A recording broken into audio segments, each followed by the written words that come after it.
పత్రికలు వెళ్ళి ఇంటర్వ్యూ 5 సంవత్సరాలు ఎక్కడ పత్రికా సమావేశాలు పెట్టారా? ప్రజలతో మాట్లాడారా? ప్రజల దగ్గరికి వెళ్ళారా?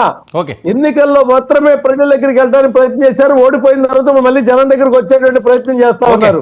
అంటే గెలిపిస్తే జనంతో ఉండడం అనేటువంటి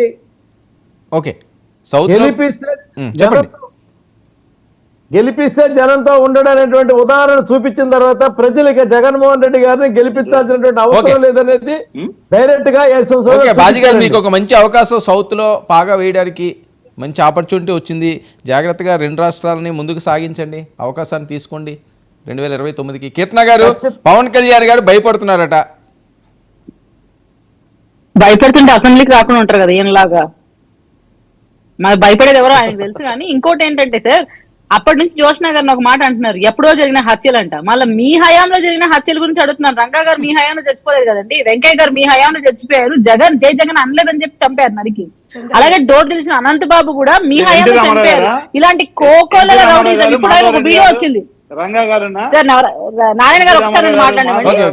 లాస్ట్ టైం కదా ఒకసారి ఉండండి సార్. ఇప్పుడు నాకు ఒక వీడియో పంపిస్తున్నారు ఆడియన్స్ నుంచి. మేడం, మా ఊర్లో ఒక ఎమ్మెల్యేని, అతని కార్ ని ఇతను రౌడీజం చేస్తూ ధ్వంసం చేసుకుంటూ పోయారు మేడం వీళ్ళ ప్రభుత్వంలో. అటువంటి వ్యక్తికి మున్సిపల్ కమిషనర్ పదవులు ఇచ్చారు వీళ్ళు. సో ఇంత అరాచక ప్రభుత్వం మీరు గడిపి ఈ రోజు ప్రజలు మీకు తీర్పు వ్యతిరేకంగా ఇస్తే ఈరోజు మళ్ళీ ఏడుస్తున్నారంటే ఏం చెప్పాలి సార్? మీ రోజా గాని, అంబటి గాని, అవంతి గాని నోటికి అదుపు ఉన్నాయా సార్? ఒక్క రోజన్నా ప్రజల పక్షాన్ని మాట్లాడారా? ఇప్పటికైనా నగిరి ప్రజలకు ఏమైనా న్యాయం చేస్తున్నాం రోజా? ఒకసారి ప్రజల పక్షాన్ని మాట్లాడుతుందా? ఓడిపోయే ముందు రోజు కూడా ఆమె మాట్లాడిన అహంకారపూరితమైన మాటలు మా కళ్ళలో చోళ్ళలో ఇంకా ఉన్నాయి సార్. పవన్ కళ్యాణ్ గారిని ఎలా మాట్లాడింది, సిబిఎన్ గారిని ఎలా మాట్లాడింది? నిజంగా మీరు సిగ్గుపడాలి ఆ పార్టీలో ఉన్నందుకు. ఇటువంటి వల్ల ప్రజాప్రతినిధులు మాకు ప్రజల పక్షాన్ని నిలబడాల్సిన వాళ్ళు మీరు మళ్ళీ ఈ రోజు అసెంబ్లీ ఢిల్లీలో చక్కర్లు కొడుతూ చూసుకుందా అని బాగుండవమ్మా అసెంబ్లీలో మాట్లాడిన దానిగా సిగ్గుపడేది. అది మీరు సిగ్గుపడాలి. మీరు ఇక్కడ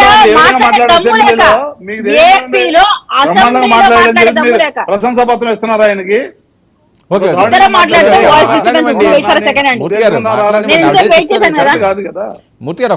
అది కరెక్ట్ కాదు కదా. నిజంగా మీకు మాట్లాడాల్సిన అవసరం వచ్చినా దమ్ము ఉన్నా మీరు మాట్లాడాల్సింది అసెంబ్లీలో, ఢిల్లీలో పోయి కూర్చోవడం కాదు. ఢిల్లీలో పిరికి పంద చేసే చర్య జగన్మోహన్ రెడ్డి గారు రాయలసీమ పిల్లి అని గుర్తుపెట్టుకోండి.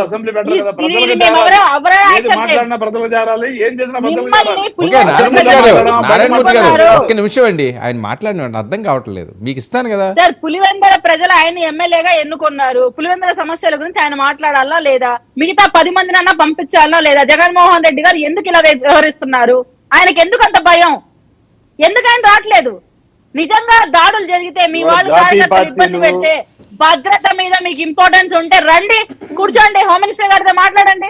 రండి, మీరు అసెంబ్లీకి రండి, ఫస్ట్ మళ్ళీ మాట్లాడదాం. ధైర్యం లేక దమ్ము లేక ప్రజల కన్నా మీ వ్యక్తిగత స్వలాభం కోసం మాట్లాడుతున్నారు కాబట్టి మీరు తప్పించుకున్నారు. సింగిల్ గా పొడి ఈ రోజు కూడా మీడియాను ఫేస్ చేయలేకపోతున్నాడు జగన్మోహన్ రెడ్డి. 136 నారాయణమూర్తి గారు, అది మనకు ఆ ధైర్యం ఉండదు. మీరు మమ్మల్ని మాట్లాడేవాళ్ళంటే మీకు భయం, మీకు భయం. మీరు ఫేస్ చేయలేకపోతున్నారు మమ్మల్ని. అదే అనిపిస్తుంది. మీరు మమ్మల్ని ఫేస్ చేసి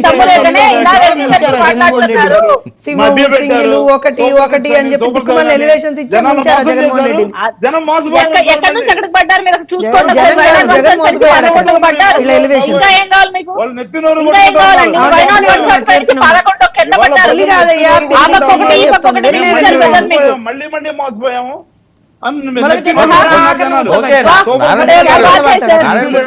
నారాయణమూర్తి గారు ఏమీ లేదు, ఆవిడ మాట్లాడినవ్వండి. బస్ అన్నారు, నారాయణమూర్తి గారు వెయిట్.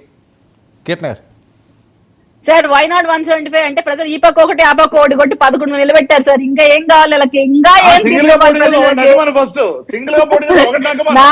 నా వరకైతే ఇంకా మూటములు సర్దుకొని పార్టీ మొత్తం వెళ్ళిపోవడం ఉంది. దయచేసి నిలబడండి. ఇటు పక్క పార్టీ అదో పక్క పార్టీ, ఇప్పటికైనా ప్రజల పక్షాన నిలబడండి.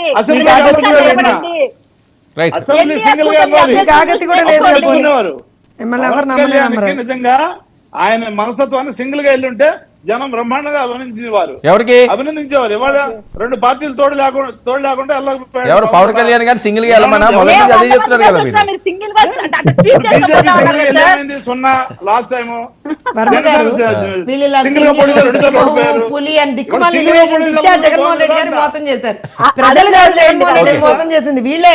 Right, okay okay okay. Narayanamurthy garu ఇప్పుడే కదా మొదలైంది ఆట, చూద్దాం ఏం జరుగుతుందో. చాలా బాగా చెప్పింది.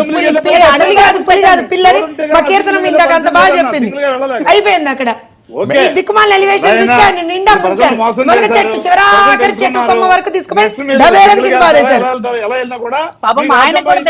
ఓకే ఓకే నారాయణమూర్తి గారు ఒక నెల రోజుల్లోనే మీ మనస్తత్వం